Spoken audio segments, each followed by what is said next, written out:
Long time ago, before it was feared, Oju Forest was sacred. Generations before now, it was called Uhamiri's Grove, the dwelling place of river spirits and ancestral guardians. It was where the village priestess would go to speak with the gods. The drums, then symbols of praise, were played during festivals to honor the spirit mother, Uhamiri. But everything changed during the colonial conquest. Father McCarthy, sent by his mission to cleanse the land, desecrated the grove. The villagers tried to resist, but under the barrel of a British rifle, the grove was burned, and the sacred drums shattered. Only one priestess remained, Adiz the blind. In her final days, she cursed the forest with her last breath. You burned the path to the gods. Now they shall walk to you. Since that day, the forest's name changed to Oju the Eye, for it watched those who watched. Amaka had always been different. Born with her umbilical cord wrapped twice around her neck, the midwife called her Ma with grave B, meaning a child who came back. She often spoke to herself as a child,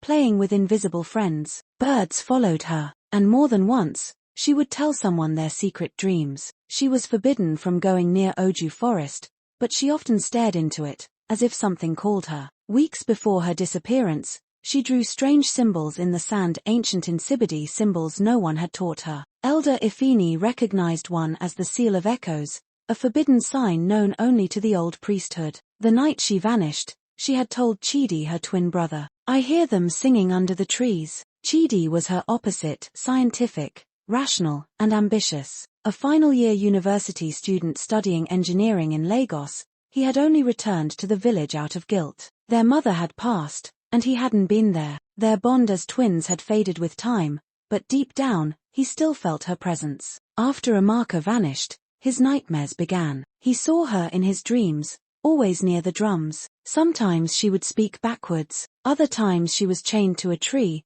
her skin covered in tribal tattoos that pulsed like veins. His professor in Lagos, a professor of African cosmology, took interest in his drawings from the dreams. "You've seen this?" the professor asked, stunned. "This is from the Idu manuscript, a lost Igbo text on spirit world doorways. It was thought destroyed during the Biafran War." That's when Chidi realized, Oju Forest wasn't just cursed, it was a gate. Villagers knew of the masked one, but only in fragments. They said he was once Izendu, the last drummer of the grove. When the drums were destroyed, he refused to stop playing. The spirits possessed him. His body decayed, but his soul lived on, forever drumming, forever summoning. Children dared each other to leave kola nuts at the forest's edge. Some nuts would vanish overnight. Others returned, blackened and rotten. One night, a hunter found the skull of a goat fused with human teeth, its sockets filled with red earth. They said Izendu had a new face. When Chidi entered Oju Forest,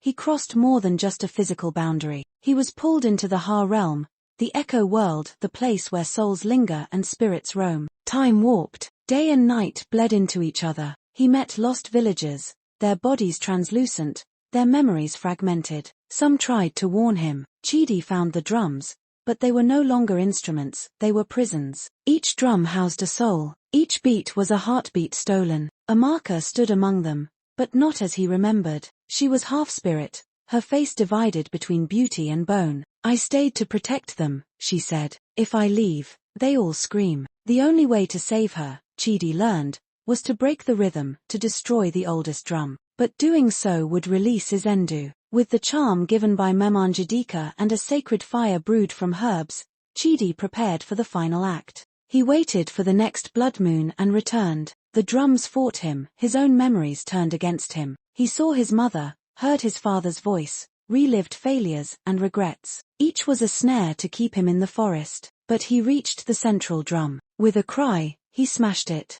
The earth shook. A wail rose that split the sky. The spirits scattered like wind. Izendu appeared in his full form, towering, cracked, his mask falling apart. "You end what you do not understand," he hissed. Chidi threw the charm into his chest. Izendu burst into ash. Chidi returned, but changed. His eyes now flickered silver in the dark. He never spoke again, but his hands twitched in rhythm, as if forever tapping an invisible drum. The forest no longer echoed with drums, but the silence was heavier. Some say he brought peace. Others say he took Izendu's place. Every 10 years, the blood moon still rises. But this time, the drums wait. And they are patient. Praise be to the gods of Oju Forest.